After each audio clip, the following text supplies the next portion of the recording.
While the policies of Ministry of Gender Equality and Family and the Korean government have aimed to create a balance between life and work, it has failed to meet its objective due to lack of support from companies and men's participation in childcare and domestic work. Korean women have nowhere near the same opportunities as men in terms of careers, institutional and party politics, and business opportunities. In fact, Koreans still regard merit-based entry requirements as the fairest process. For example, women perform very well, better than their male counterparts in many qualifying exams currently. Yet, Korean young women are still very frustrated that no substantial changes have been made in gender relations. A new form of feminism at the grassroots level has emerged recently and throughout the whole history. South Korean women have recently been taking a leading role in challenging cultural norms that impede gender equality. We are dealing with history of feminism in South Korea here. As we learned in the previous lecture, the period of 1920s to 30s was introduced to the harbinger of feminism in Korea. Then feminist movement in Korea came to the fore in the late 1980s. At that time, vigorous democratization movement against the military authoritarian regime was sweeping the whole country. The women's movement was not considered as an independent movement, but rather as being under the aegis of the progressive pro-democracy movement. This mainstream perception argued for the integration of a feminist movement into the democratization movement, whose success will inevitably make a way to women's rights and gender equality.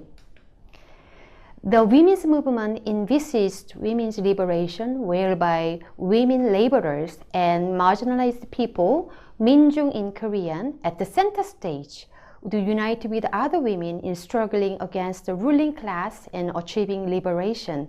That is, the site of class struggle was the only legitimate political field where women's experience acquired meaning. However, mid to late 1990s witnessed an increasing emphasis on gender identity policy in women's movement, away from coalition politics with the male-dominant progressive movement group. This is an outcome of increasing number of individuals and groups who criticize the allocation of women as the other in society and advance and regain women's self-respect and autonomy. New group of feminists was born on campus by those who studied feminism in universities. In 1990s, many universities opened up feminism lectures which brought feminism to popular discourse in Korea. Campus feminism began to spread, and this trend created the so-called young feminists in the middle to late 1990s. These new young feminists led cultural movements of their own, independent from those of male progressive activists. They established the issue of sexuality, sexual harassment, sexual violence, and date rape as prominent agendas to be talked of. Their catchphrase was politicization of everyday life. They actively manifested about sexuality by expressing resistance and desire coincidentally.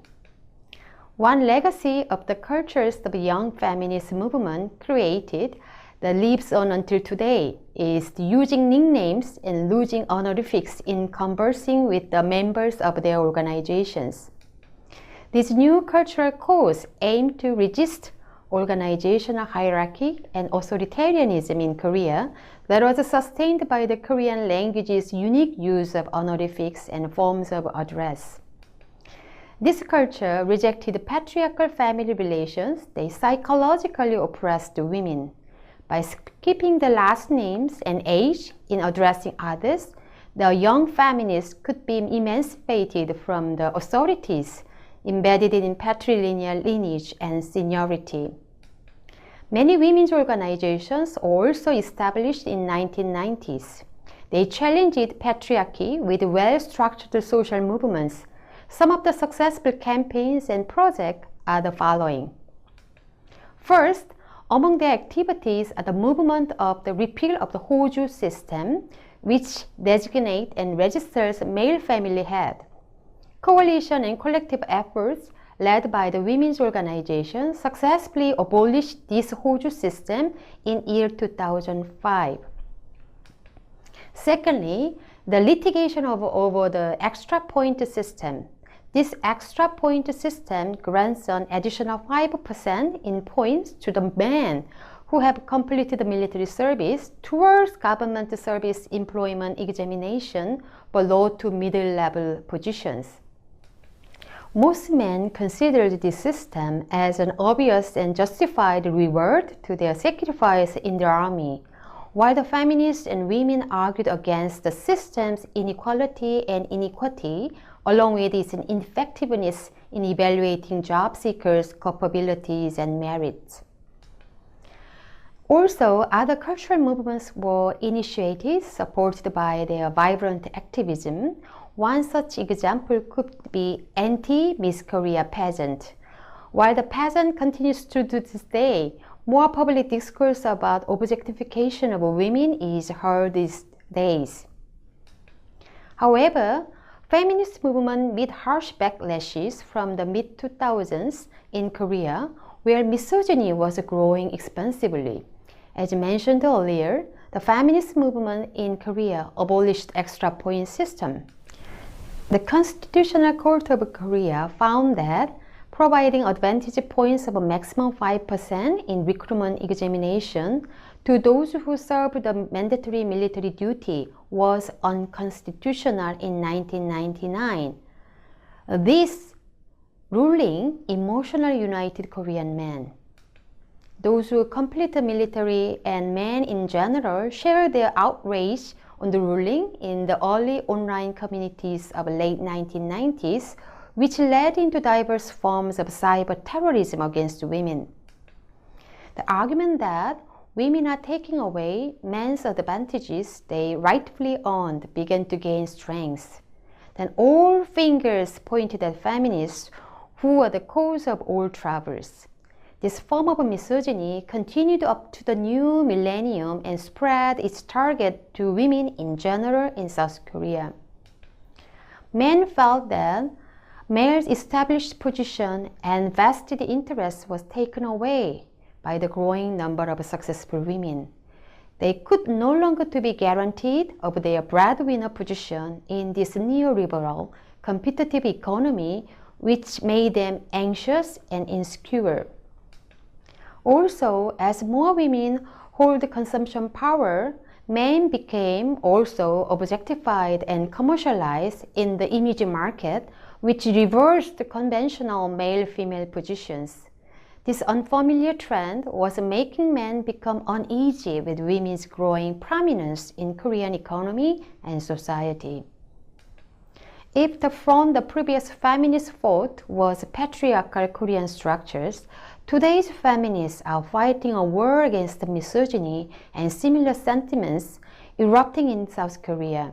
Since 2015, feminism spread rapidly as a popularized movement among young Korean women.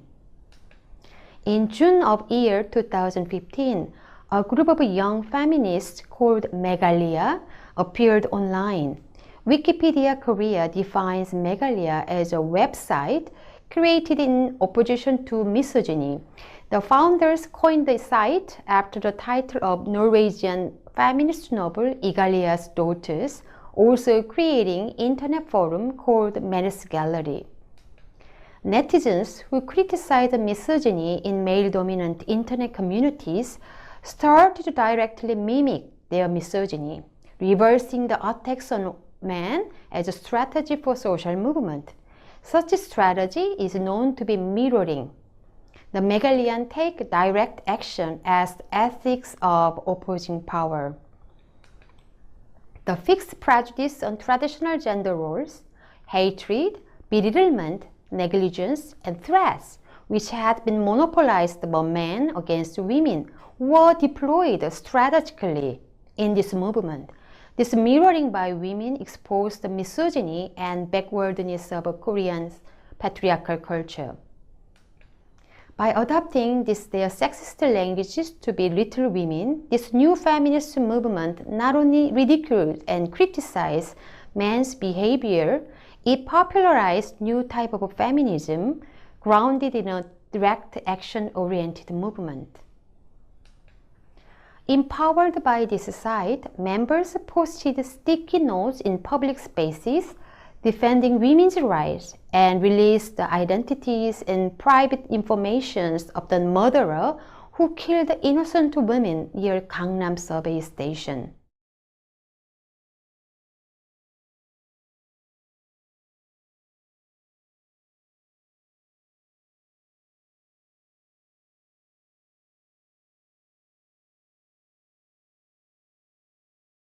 Young feminists against pornography and sexual violence see these behaviors as homegrown acts as a fraternal complicity on sexual abuse, misogyny, and gendered crimes. These activists led a successful campaign in shutting down Soranet, a representative pornographic website in South Korea. Meghalaya feminist has been criticized by some people for mimicking male aggression to empower women. Nevertheless, the rise of this grassroots feminism reflects the severity of sexual abuse, sexual violence, and gender inequality against women, despite South Korea's unprecedented economic growth and democratization. For more information, check these materials.